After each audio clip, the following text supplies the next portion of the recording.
College. So I'm just want to say thank you guys so much for having me today, and I hope that you guys can walk away with this with a little bit more information about how to navigate financial aid, on your educational journey. As Jasmine said, if you guys can all just keep mute on while we're doing the presentation, there's a lot of information here, and I just want to make sure that everybody has a chance to hear what I'm talking about.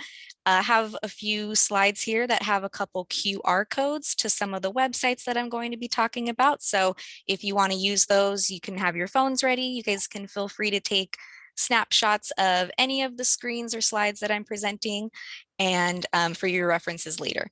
And like she said, we'll do a question and answer portion at the very end of this. But if you have a question that pops up, feel free to throw it in the chat box. That way you don't forget it when we get there.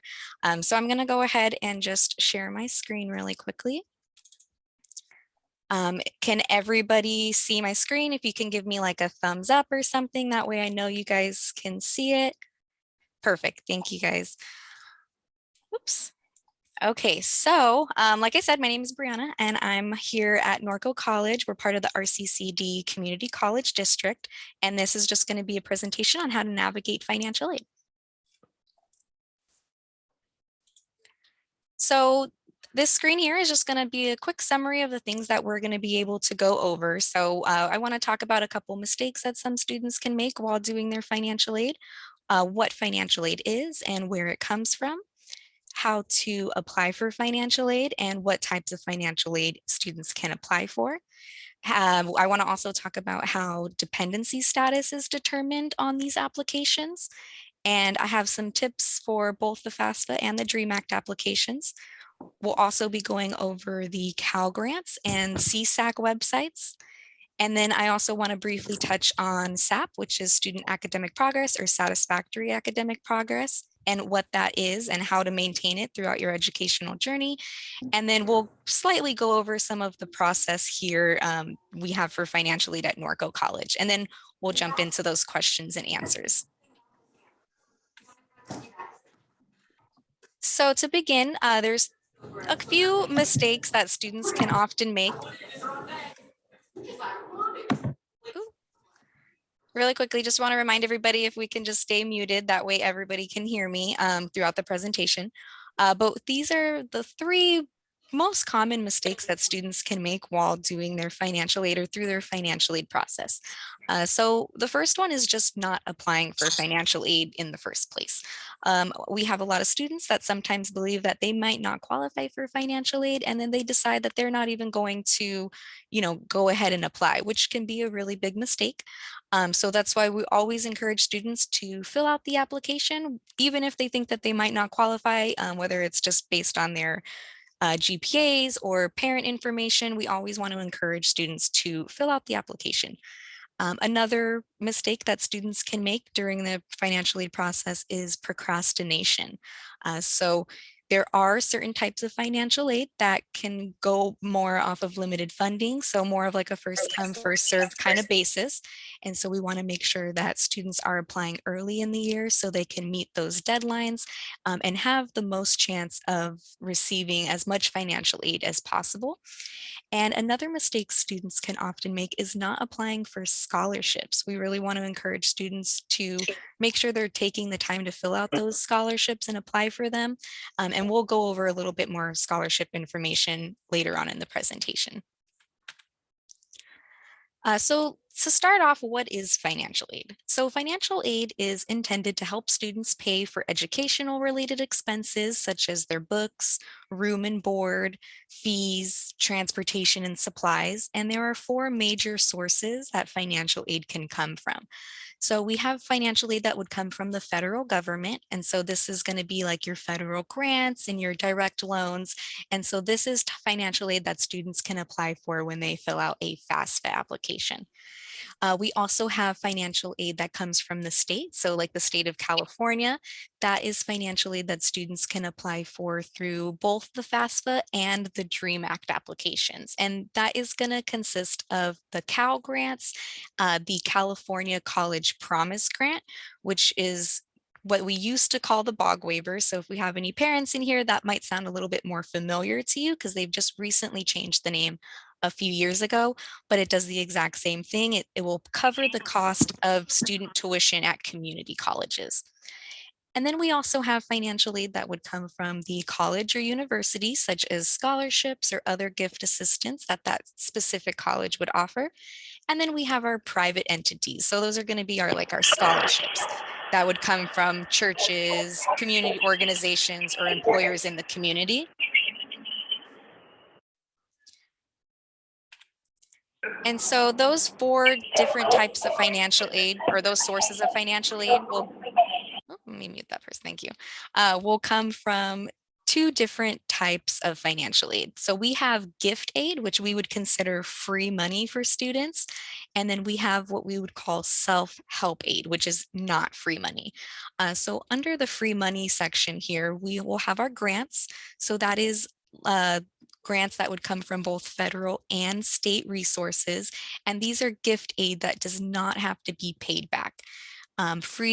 Another source of free aid would be our scholarships. So again, those would come from the institution or organizations in the community. And these are types of financial aid that would also not have to be repaid later on.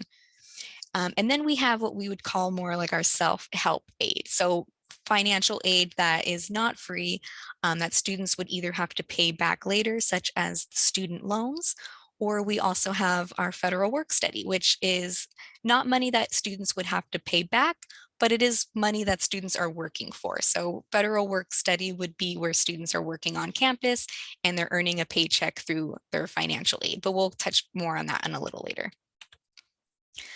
So there are two different ways that students can apply for financial aid, or I should say two different applications. First, we'll have our FAFSA application, and this is an application that students who are US citizens or eligible non-citizens would be eligible to apply through. And then we also have our DREAM Act application, which is our students who are undocumented and meeting AB 540 eligibility status would be applying through. Both of these applications, you're going to want to be doing the 22 to 23 application if your students are going to be applying for the summer or the upcoming fall 2022 semester. And I really want to encourage, you'll hear me mention this many times throughout the application, but you want to make sure that you fill out either one of these applications before March 2nd of 2022, because there are certain financial aids that will have that specific deadline, which I will talk about a little later. But just keep that date in your head. March 2nd is the deadline that you want to complete either one of these applications by. So now that we talked about the different applications, the DREAM Act and the FAFSA, and we've talked about the federal aid and the state aid, this is just going to be a visualization chart to help you see which application is going to apply you for which type of financial aid. So our left column here is our DREAM Act application. So if you fill out a DREAM Act, you're going to be able to apply for state aid, which would consist of the CCPG, or what we formerly called the BOG waiver, that pays for the tuition at community colleges in California. We have our Cal grants, A, B, and C. We have our Chafee grant for our foster youth students. And then our DREAM Act students can also apply for special programs such as EOPS or CalWORKS, and even the CARES Act grant if that institution is providing the CARES Act.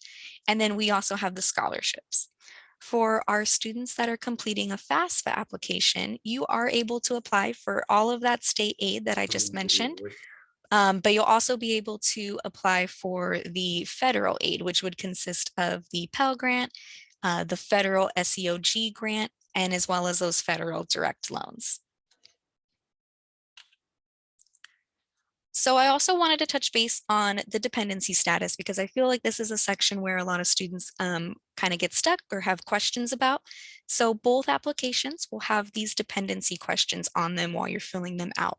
And the way you answer these questions is going to make that determination for you, whether or not you are dependent or if you are independent. So the ones on the left-hand side here are more common questions. They're going to ask if you are 24 or older, if you are married, If you are working towards a master's or a doctorate program during that academic year, if you have children, or if you have other dependents that are not your children that you as the student are going to be supporting financially, if you're serving on active duty in the US Armed Forces, or if you're a US veteran. The questions on the right-hand side are a little bit more of an insinuating circumstances as far as the questions go. They're going to be asking if students are part of the foster care system, or if they're a ward of the court, if they're an emancipated minor, or if they are an accompanied youth or at risk of being homeless.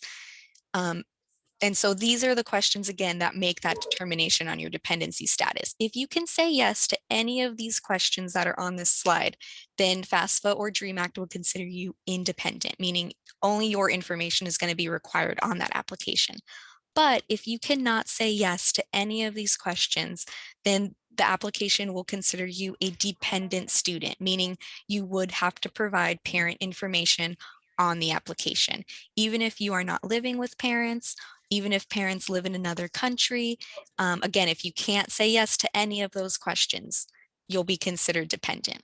Now, if you cannot say yes to any of these questions and the application considers you a dependent student, but you are unable to provide that parent information for some reason, then you would want to speak with your school's student financial services department. The schools do have a process called a dependency override or a PJ appeal, depending on what institution you're going to. But each school should have a process for students who are unable to provide that parent information. So you would need to speak with your school's office in order for them to go through that process with you, and for them to explain what documentation you're going to need to provide. So how to apply for a 2022 to 2023 FAFSA. So if you're going to be attending school in the summer or the fall of 2022, you're going to want to make sure you complete the 22 to 23 application. You want to make sure, again, that you apply before March 2nd in order to meet those financial aid deadlines. You must be a US citizen or an eligible non-citizen. You must have graduated from a high school or some type of equivalent.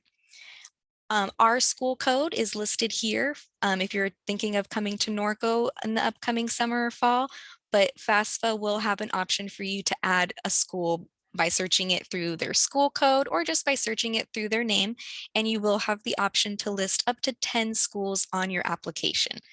And you'll also need to make sure that you have created an FSA ID, which is basically just a login for the FAFSA website. FAFSA also does have an app that you can complete the financial aid application on. You can search for My Student Aid either on your iPhone or Google phone or Android, and you can find that application. So it'll give you access to do the FAFSA straight on there. And I've also included the QR code for the FAFSA website. So if you want, you can pull out your phone's camera and just hover over this QR code and it will link you directly to FAFSA's website. And I've also listed it down here as well.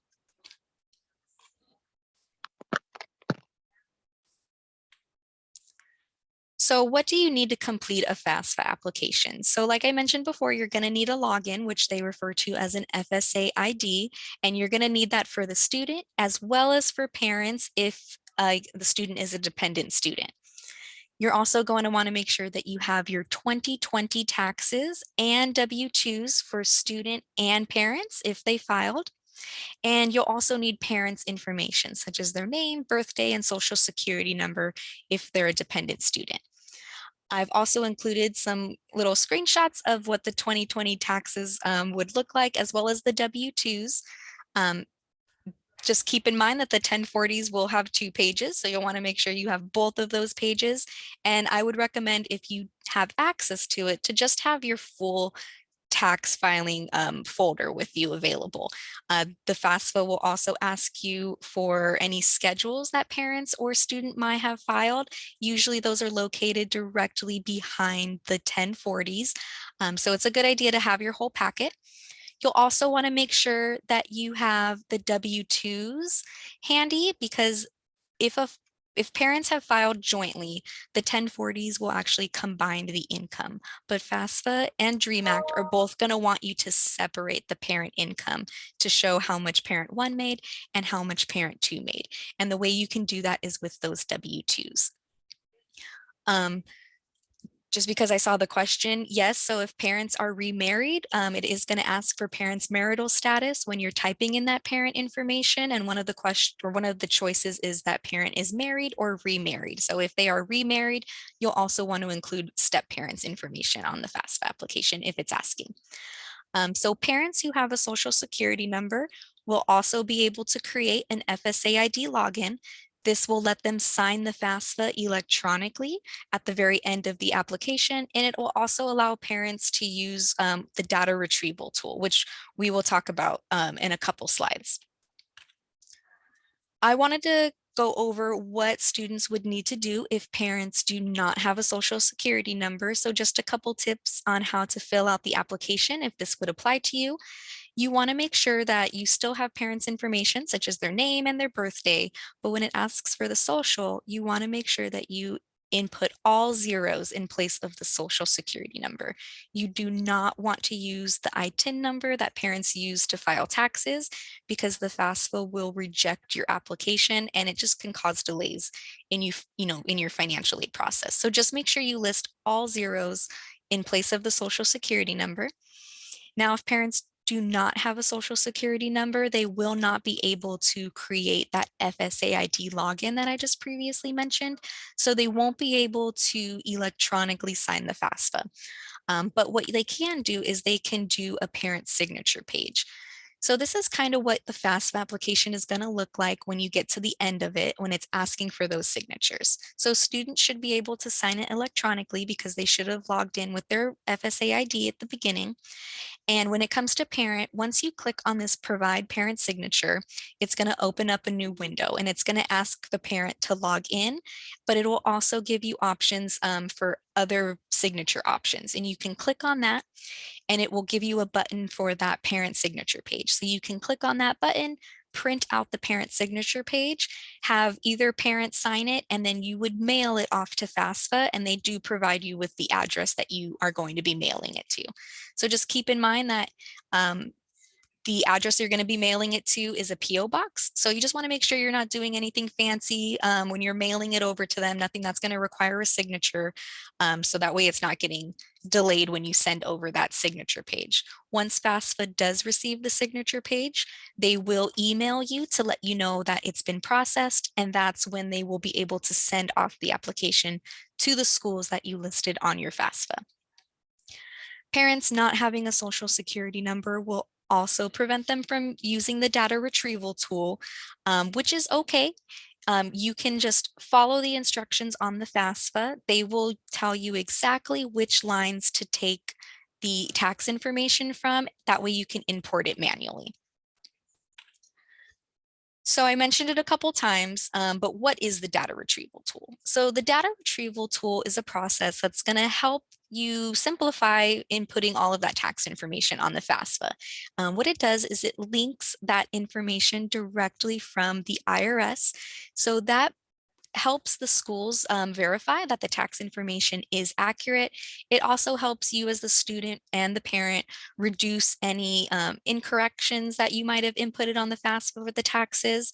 But like I mentioned before, students and parents who are using the data retrieval tool both need to have that FSA ID in order to use it. If you don't have an FSA ID and can't log in, then again, you'll have to manually import the tax information. If you are using the data retrieval tool, this is what it's going to look like once you actually go to the IRS window.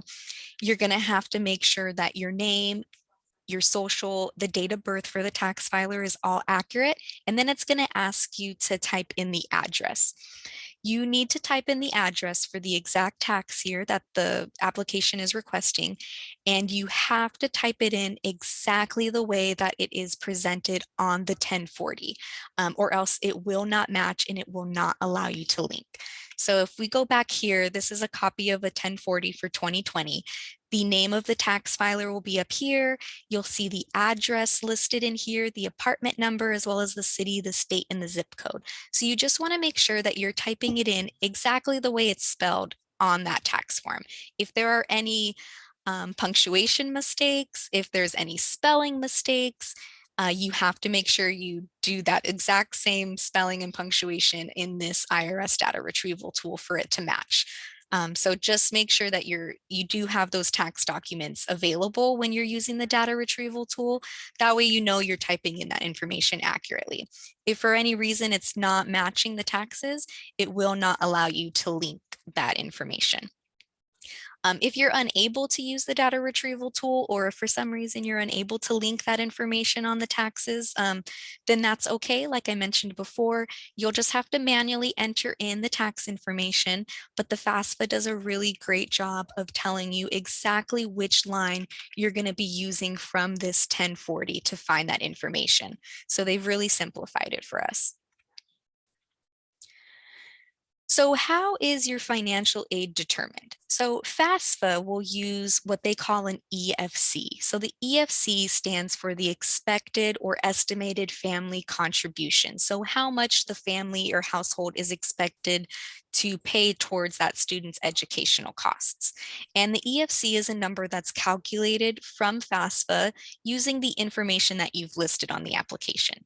So they not only include the income, they also include the number of family members and the number of those family members who are in college, as well as some other factors. So this is why when students come up into our office and they say, you know, my parents made this much money in 2020. Am I going to qualify for financial aid? We really can't answer that because it's not as simple as that. Like I mentioned, they use other information from the application to determine what you're going to qualify for.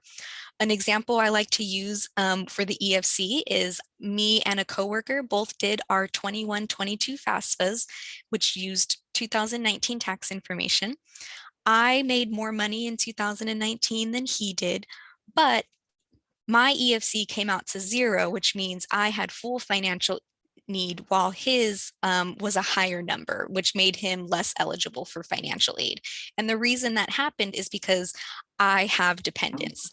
So that household size, even though I made more money, made my EFC lower than his. So again, it's not always about the income. The FAFSA also takes into a lot of other factors when they generate this EFC. So that's why we always want to encourage, again, students to fill out the application, even if they think they're not going to qualify because of the income, because that's not the only factor that FAFSA will take into consideration. So like I mentioned before, students who are doing the FAFSA, they are doing they're applying for federal aid as well as state aid. So some of the federal aid programs that students can apply for are going to be the Pell Grant, as well as the federal SEOG grant. The federal SEOG grant is one of those grants that have limited funding at the colleges. So that's why it's really important for you to complete your applications earlier on. That way it gives you the most opportunity to qualify for these extra grants. So how much are you going to qualify for if you do get selected, or if you are eligible for a Pell Grant or an SEOG grant? There are a couple different things that will determine how much money you're going to receive from those grants. One of them is that EFC. The EFC gets compared to the cost of attendance for the particular school that you are going to be attending. So the school will compare your EFC to their cost of attendance to determine how much of the grant you can receive at that school. And then also, the amount of units that you're taking is also going to determine how much of the Pell Grant and how much of that federal SEOG grant you can receive. If you're a full-time student, you're going to be able to receive a higher amount than if you were, taking part-time classes, or if you're taking less than part-time classes. So that is something to take into account. And you can always, contact your student financial services office at your college to determine how much you're going to qualify for at a particular enrollment number. Other types of federal aid is going to be our federal work study, as well as our federal direct loans, which I do have slides for. So we're going to go into a little bit more detail of those right now. But first, I wanted to talk about the Pell Grants lifetime eligibility limit. This is something that I think is really important for students to be aware of and make sure they're monitoring throughout their educational journey, because the Pell Grant does have a lifetime usage. Each student is eligible to receive 600% of the Pell Grant in their lifetime. So if a student is going to college full-time every semester, that would equal out to about 12 semesters or 6 years of receiving the Pell Grant if they're a full-time student. Now, if a student is going half-time every semester, then this number will get dragged out a little longer, but it's just going to depend on their enrollment amount. And students can track their Pell usage by logging into their studentaid.ed.gov website. It will show them how much they've received so far, and it will also show them the percentage that they have used. So this is important, especially for students who are starting off at, say, like a community college, and then will be transferring to a four-year university. It's important to make sure that you're monitoring what you've used for your Pell Grant. That way you know that you need, that way you can manage it to save enough for when you do transfer to your four-year institution. The Pell Grant can always be placed on hold. So if you want to save it for, future years, you can place that on hold. But just keep in mind that the FAFSA eligibility goes based on each academic year. So if you're eligible for the Pell Grant for 22-23, it's not always going to be a guarantee that you're going to qualify for the Pell Grant 4 years from then. So that's something to keep in mind as well. And then we have the federal work study. So as I mentioned before, federal work study is a type of financial aid that is not something that students have to pay back, but it's not technically a free aid because students are working to receive that aid. So it's administered through the college and the financial aid office. The pay rate is at least minimum wage, and the hours are going to vary depending upon the department that student is working at and the available positions. And the great thing about federal work study is that it's going to be different than the normal job. So if you're working at Target or Starbucks, normally those places are going to expect you to plan your school schedule around your work schedule. But with federal work study, those departments that students are applying to really want to emphasize the student's education and are going to put that first. So we're going to encourage students to schedule their work hours around their school schedule. So it's a great option for students who are going to try to attend college and work at the same time. So like I mentioned, students do have to be eligible to apply for the federal financial aid. So it's something that our students who are completing FAFSA applications are going to be able to apply to. And once you've done your FAFSA, you would want to follow up with the financial aid office at your school to see if you do qualify for federal work study and what the process is at that institution as far as applying for these jobs does go. So the last form of federal financial aid that we were going to talk about are the federal direct subsidized and unsubsidized loans. So loans, again, are not free aid, they are self-help aid. So this is financial aid that students receive that they do have to pay back at some point in the future. There are maximum limits to the amount that you can borrow for loans. And some loan eligibility is going to be based on financial needs. So that is something that when you are applying for these loans at your institution, you want to make sure you're speaking with the representative in that department about the differences in the loans and what you would qualify for. As far as the loans go at Norco College, at the community college level, we really encourage that students only use student loans as a last resort. So after all of the free money resources have been used, because at the community college level, the cost of attendance at these schools aren't going to be as much, and there are more options for that free financial aid. So we would really encourage students to save their loans for when they're transferring out to a four-year institution or to a more expensive university. The loans are not something that you're going to apply for just by doing the FAFSA application. So that is, again, something that if you're interested in doing the loans, to make sure you contact your financial services office at the school and about how to apply for those specifically at their institution. So now that we've talked about the FAFSA and some of the federal aid, I want to get into the California DREAM Act. So what is the California DREAM Act? The California DREAM Act is an application that allows students who meet the requirements of being undocumented and meeting that AB 540 eligibility. It allows them to receive financial aid from the state of California. The information on the California DREAM Act application is not shared with federal databases.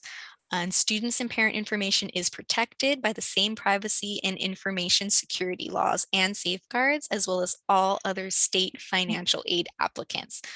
So I just wanted to throw that in there because I know that we've had students in the past who are really concerned about putting their parent information on a DREAM Act application, but it is safe. And so we just wanted to mention that. So if anybody was hesitant or worried about putting in that information, it is protected. So how to apply for the California DREAM Act. So if you're attending classes in the summer or fall of 2022, you want to make sure you're using the 2022 to 2023 DREAM Act application. This one will also take that 2020 tax information that I mentioned before.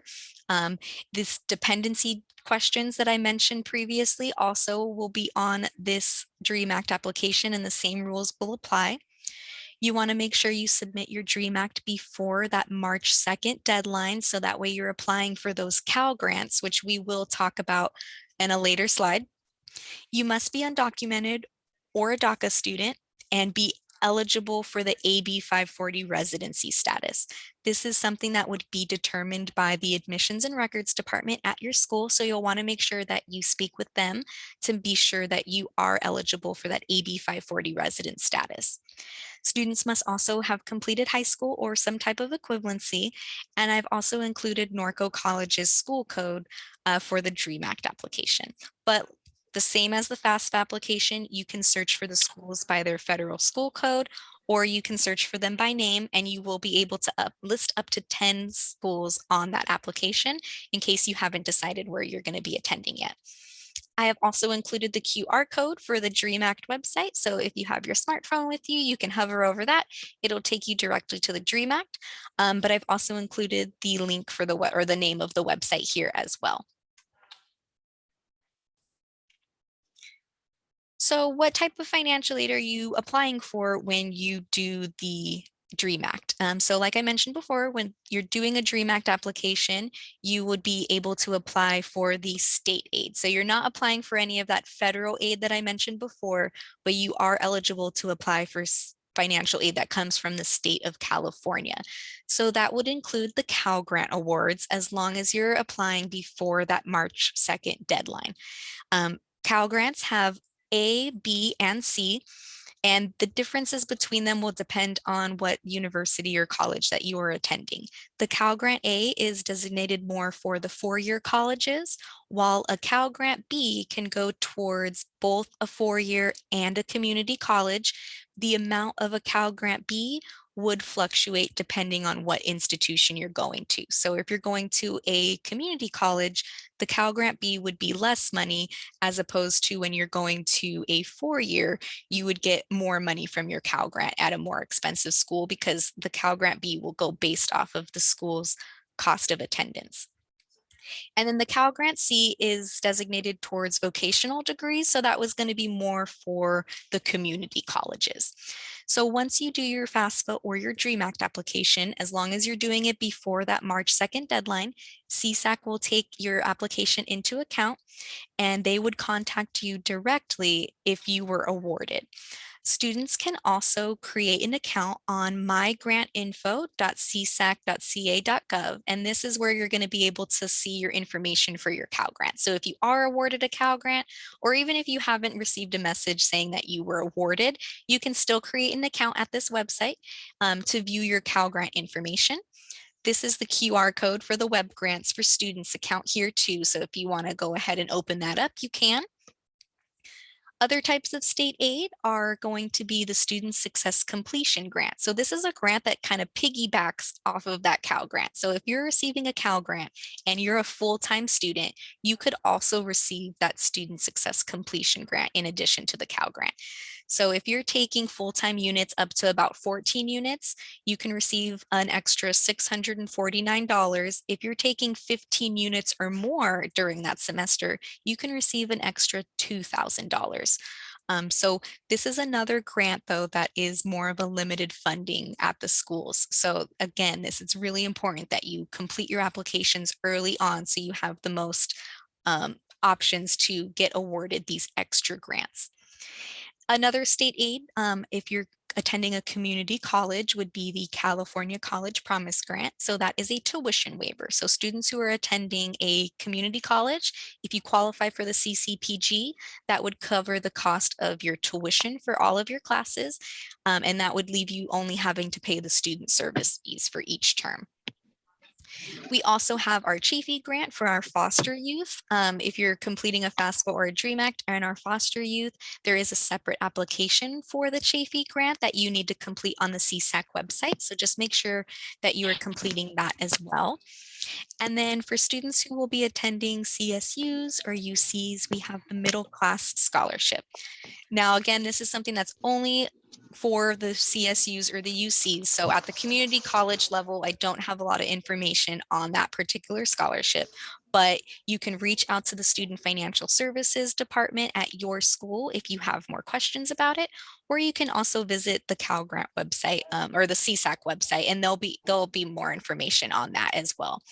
I've also listed the link for the financial aid programs for the CSAC website. So if you're interested in other programs that they offer, you can access that here at this link.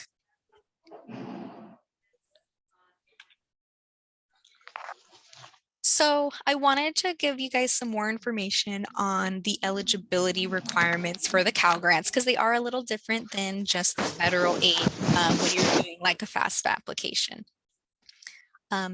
So you do have to complete that FAFSA or the DREAM Act before that March 2nd deadline in order to be qualify for a Cal Grant. Students have to be U.S. citizen, an eligible non-citizen, or be meeting that AB 540 eligibility. You have to be a California resident. You have to be attending a college in California in order to receive a Cal Grant. You cannot have received a bachelor's degree already, and you have to be showing financial need at the college that you will be attending.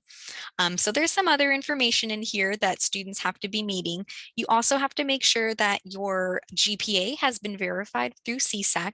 So if you are attending high school, I believe this is something you might want to double check with your high school or maybe your guys' counselors. But from my understanding, students who graduate high school the first 2 years, the high school is supposed to be sending out the GPA to CSAC. So definitely double check with your high school if you're coming straight out of high school. After you've completed high school and you've started taking classes at the colleges, RCCD district will automatically send out GPA to CSAC for students who have completed 16 units or more. So if you're below that 16 unit mark, you'll have to get your GPA verified by either your previous school as like your college or your high school. CSAC also has a lot of really great webinars for the free Cash for College program that they have. And I included a QR code for you guys if you want to get more information on those dates that they'll be having those webinars. You can also just go to the CSAC website or Google Cash for College CSAC webinars, and you should be able to find that as well. But I know that they have some upcoming this month of November, so that would be a really great resource for you guys if you needed more information about any of the programs that CSAC offers. So I wanted to go over scholarships a little bit because scholarships are a really great way to get free financial aid for students that maybe don't qualify for the Pell Grant or the SEOG grant. So scholarships are awarded based off of merit, GPA, talent, your major. It's pretty much by the donor's request. So each scholarship may have different requirements, but scholarships are going to be coming from the institutions, so your college, or even private foundations or private corporations in the community. So some scholarship search tips would be to check with your financial aid office first. For Norco College or the RCCD district, our scholarships or our foundation scholarships for 22-23 just opened a week ago. So if you're going to be attending Norco College or any of our sister schools during the RCCD district, those applications are open now, and we really encourage students to apply for those. In the past, we have had a lot of funds left over because we just don't have enough students applying for those scholarships. So I would highly, highly recommend applying for your institution scholarships. You can also check your local community foundations, like your churches, banks, nonprofit organizations, to see if they have scholarships for their community. You can start searching online for scholarships, but I really want to emphasize this free online search. So it's really important to keep in mind that if you are applying for free money, you should not be paying to apply for free money. So if there is a scholarship that's asking you to pay a fee to fill out their application, I would probably be a little weary of that and stay clear, because there are many free opportunities to get that free money. And then the last tip I would have is to just make sure you're searching and applying early so you don't miss any of those deadline dates. And so I also wanted to talk about SAP. SAP is satisfactory academic progress. So these are the requirements that students must be maintaining in order to stay eligible for their financial aid that they are receiving. So these are our SAP requirements here at the RCCD district. Now, the numbers can vary depending on the institution. So if you're attending another school, it's really important that you speak with your financial aid office about what their SAP requirements are. And I would also recommend that you check in with that office periodically throughout the year to see where you are at in your SAP progress. So for Norco College, students must be maintaining a cumulative 2.0 GPA in order to stay eligible. They also need to be maintaining a 67% pace of progression.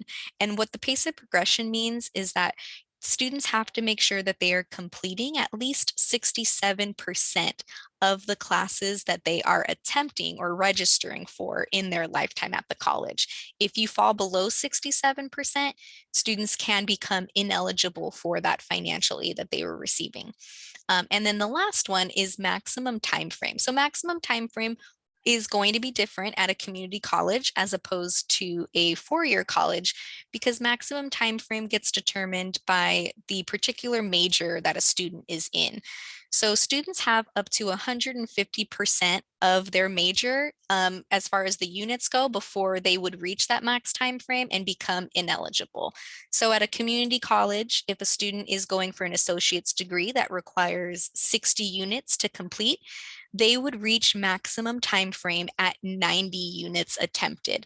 So once they hit attempting 90 units, they would reach their maximum time frame and would become ineligible for the federal financial aid at the school. So like I said, I always recommend that students check on this periodically throughout the year. Our school will rerun student SAP at the end of every semester. So that's when I like to tell students to come in. But again, your school might have a different process. So talk with them and see what their SAP requirements are, when they reevaluate SAP, so that way you know when to come back in and check with them to see how you're doing academically, so you don't lose your financial aid once you've been awarded it. And so before we wrap it up, I just wanted to go over like the process that we have at Norco College, just to kind of give you a reference of how it might work at like a community college level. So the first step is for students to apply through the FAFSA or the DREAM Act application and to make sure that they add the school code on there. That way we have access to the applications. We usually take about 1 to 2 weeks to download these applications. And then once we do, we contact our students through their RCCD student email to let them know that we've received it. And then we'll also let them know if they have any tasks to submit. And basically the tasks would be like documents that the school may need additional information on. So once we have received all of the required tasks from a student, we can begin processing their file, and we'll be able to determine if they do qualify for any type of financial aid. And once we're able to determine that, we can see when their disbursement date would be. So this is an example of our disbursement schedule here at Norco College for this 21-22 academic year. So these dates would not apply for any students that would be attending next year, but I wanted to show you this as an example. So that way you can see how important it is to complete your applications early in the year. So if a student does their application before the summer, before the start of that fall semester, we're able to determine their eligibility pretty early on, and get them their award letter to show what financial aid they've qualified for. And then we're able to disperse that to the student that first week of the fall semester. So that gives them time to purchase their books with their grants, and any other materials they might need. But say a student has just filled out their application today on October 20th. Well, now they're not going to be meeting a deadline until probably this November 5th deadline, which means we wouldn't find out what they qualified for until maybe the middle of this month, and they wouldn't get their financial aid disbursements until December, which is pretty much the end of our fall semester. So again, this was just a really a visual aid for you guys to make sure that you understand the importance of completing these applications early, and then making sure you're following up with the schools to see if you have any of those tasks or required documents, because that's going to be an important step in determining what type of financial aid that you qualify for. And so that's pretty much it for the presentation. I did include our email here, Student Financial Services at Norco College, and I'll also put it in the chat box, so that way you guys will have access to it. So if you have any questions, you can go ahead and send us an email and I can respond to you. And then I also linked our website URL here, just in case you guys had any questions or wanted some more information about financial aid here at Norco College. But that pretty much concludes the presentation. So if anybody has any questions, we can go back through the chat box. You guys can ask questions live here if you would like. If you want me to go back to a previous slide, I can do that as well.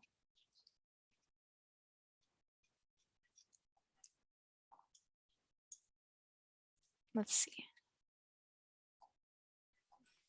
So I do see a question here about how do I fill out the parents' financial portion of the FAFSA, like the combat pay or special combat pay. So there are going to be some questions on the applications, like those, like if parent has received combat pay or special combat pay. Those are not going to be questions that you're going to be able to answer just using the 1040s. So that is something that you're going to have to speak with parent about to see if they received any of that special combat pay. So usually the combat pay would come from serving in armed forces. So if they were not serving in the armed forces, most likely that's probably going to be a no. But again, double check with your parents on those kind of questions, because that's something only they are going to be able to answer. So somebody asked if they can get a copy of the presentation. I'm more than happy to send this PowerPoint to Jasmine. And then, she can go ahead and distribute that PowerPoint to you guys, if you guys want it. Also, this is being recorded, so we're actually going to be sending this out too. So. Perfect. So oh, that was a counselor. Let's see. Let me see if I can go through some of these questions and see which ones have not been answered yet.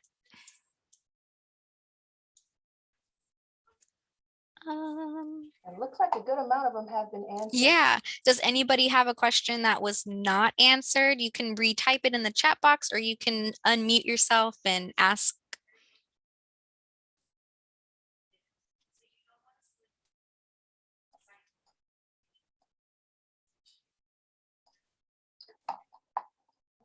Hi, good evening. This is Mr. Sanchez. Can you please send me a copy of that presentation? Yes, we'll send you a copy of the presentation. So Ms. Mason's going to give it to me, and we'll actually send that to the parents and students so they have it. Okay. Do you have my email address? Yes, we have all the information on that. If you want to put it in the chat, that's fine too. Okay, thank you so much. You're welcome. I did see a question. So there was a question about the residency and living in California for at least 5 years. So I believe the FAFSA question is asking for consecutive years, if I'm not mistaken. But if you're looking at the FAFSA and the DREAM Act applications, each question is going to have a little circle next to it with a question mark. If you click on that, it will open up a little side tab, and it's going to have much more information about that specific question. So I would click on that and read through that information. But from my understanding, I believe it's 5 consecutive years that like living in California 5 years in a row. I saw another question. If you're a dependent of a veteran, would we state that we're a dependent on the application? I don't believe there is a question that asks if you are a dependent of a veteran. Now, if you are a dependent of a veteran and are eligible for the CalVet, which is also a tuition waiver for students who are dependents of eligible veterans, that is a separate process. How we do it at Norco College is students would bring in their CalVet letter that they've been sent from the Veteran Affairs Department, and then they would submit that to us, and then we would be able to award the CalVet fee waiver to their financial aid award letter and have that applied to their tuition. So Cal Grant is not a separate app. Somebody asked if Cal Grant was a separate application process, but no, it is not. So to apply for the Cal Grant, you would need to submit either the FAFSA application or the DREAM Act application. Now, like I mentioned before, you do have to do those applications before the March 2nd deadline. If you don't do it before that deadline, you won't be considered for the Cal Grant. So just make sure that you are completing them before that March 2nd deadline date in order for them to take your application into consideration. Awesome. We actually had another question. Does 529 plan affect FAFSA? I'm actually not familiar with what that is, the 529 plan.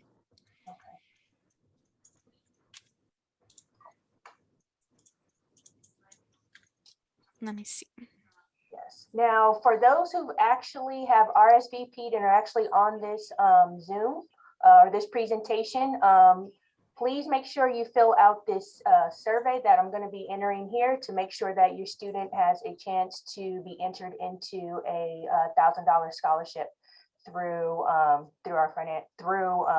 Cash for College. So I'm going to put that in there, okay? I'm going to send that there. Bear with me. So somebody asked if, or they said that they got accepted to a college that's not listed as one of the 10 colleges that they included on the FAFSA application. So if you do not list the college on your FAFSA or DREAM Act application, the college will not have access to that information. So if you did not list them on the application, you can go back into your FAFSA or your DREAM Act and edit the application. So you can make corrections, just jump to the school section. You would have to delete one of the other colleges, but then you can add on the college you will be attending, resubmit the application, and then that school would then get access to that information and then can determine if you qualify for the financial aid. But you do need to have the school listed on the application in order for them to see what you would qualify for.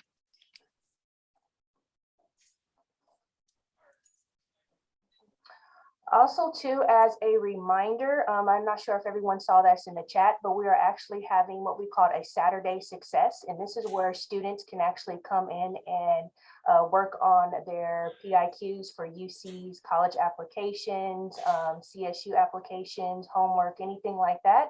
And counselors are going to be there. It's actually starting this Saturday, and it's from 8 to 12. This question was already answered, but I wanted to just bring it up because this is probably a really common question. And just in case somebody else didn't see it in the chat, somebody asked who they would list on the FAFSA application or the DREAM Act if parents are separated or divorced.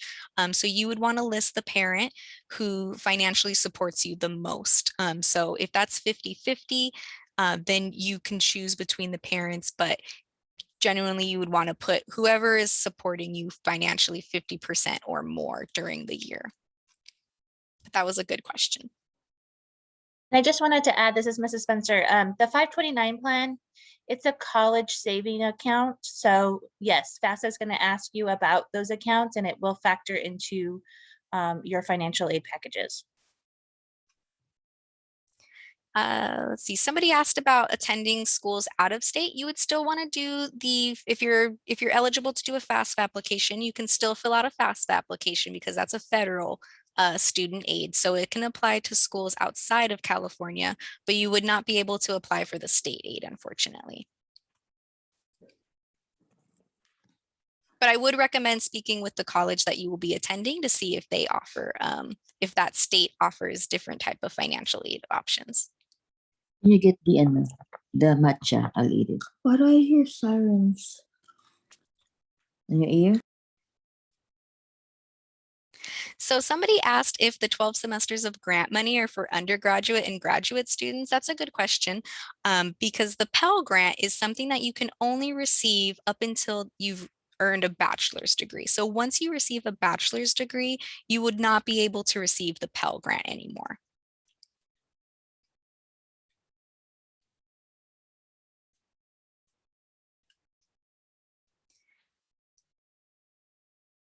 I don't know if anybody answered this. Oh yeah, so somebody asked about school computers, but they answered that. So you can start your FAFSA application and save it at any time. So if you need to start it at school and finish it up at home, you do have that option of saving the application and coming back at a later time to finish it up.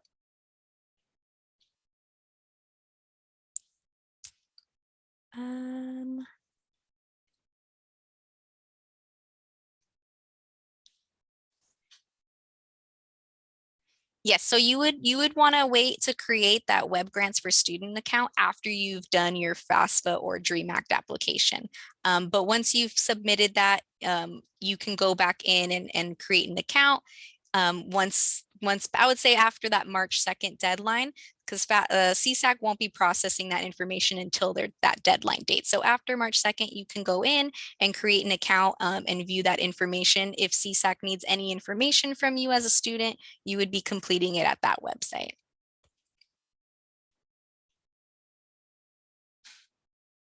Oh, yes. And I don't know if I mentioned that in the presentation, but every year the FAFSA and the DREAM Act applications open up October 1st.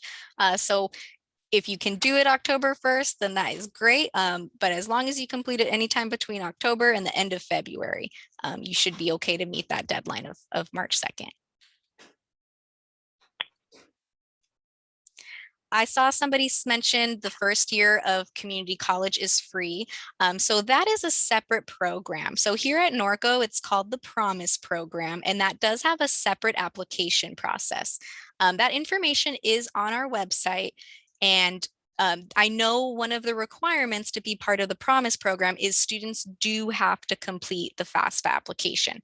So, but it is not dependent upon whether or not you do qualify for that financial aid. So if you are interested in attending the Promise Program, I definitely recommend visiting our website or whatever college you're going to be attending and getting in contact with their Promise Program representative to see what application you need to complete and what the requirements are.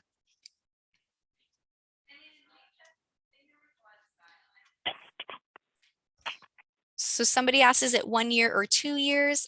As far as I know, how we do it at Norco College, it's the first year is free if students are accepted into the program, it would cover the tuition and the student service fees as long as the student is full-time.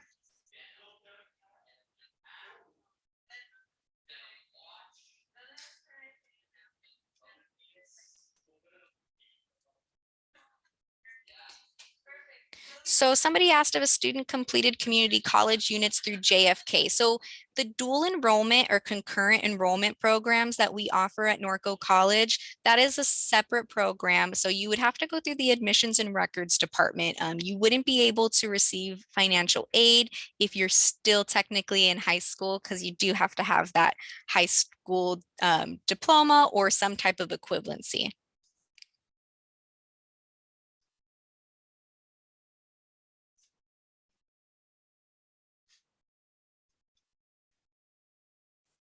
Did I miss any questions? There is no deadline to edit the colleges. You can go in and correct your FAFSA at any time during the year, though I do recommend trying not to make too many corrections. Every time you make a correction to your FAFSA, you open yourself up to a process called verification. So each school has to verify a certain amount of students, which just means that we have to request information to make sure that the information on your application is accurate. So say you did your FAFSA and you didn't get selected for verification, you didn't have to turn anything in, but then a couple months later you make a correction to your FAFSA. Well, now that opens you up to getting selected for verification, where we may ask for some additional information, and that would just kind of cause a delay in your financial aid. So to prevent that, I would try to make as few corrections as you can. But if it's something like your school code, that's not going to affect anything, and you obviously would want to go in and edit that information. Well, thank you, Ms. Mason, for your presentation, for having this and coming out here and doing this presentation. If any of the parents or students have any questions regarding any financial aid questions, please reach out to your counselor. We'll be happy to answer those. Also, please make sure that if your students do have any questions, need help with FAFSA applications, we have that this Saturday coming up. And then also on the link, we'll have other Saturdays that will be happening too for applications. But again, thank you, Ms. Mason. And if anybody else has any questions, please email your counselor and we'll be able to happy to respond. And thanks for coming out. We appreciate it. Bye. Bye. Thank you. Thank you. Thank you. Thank you.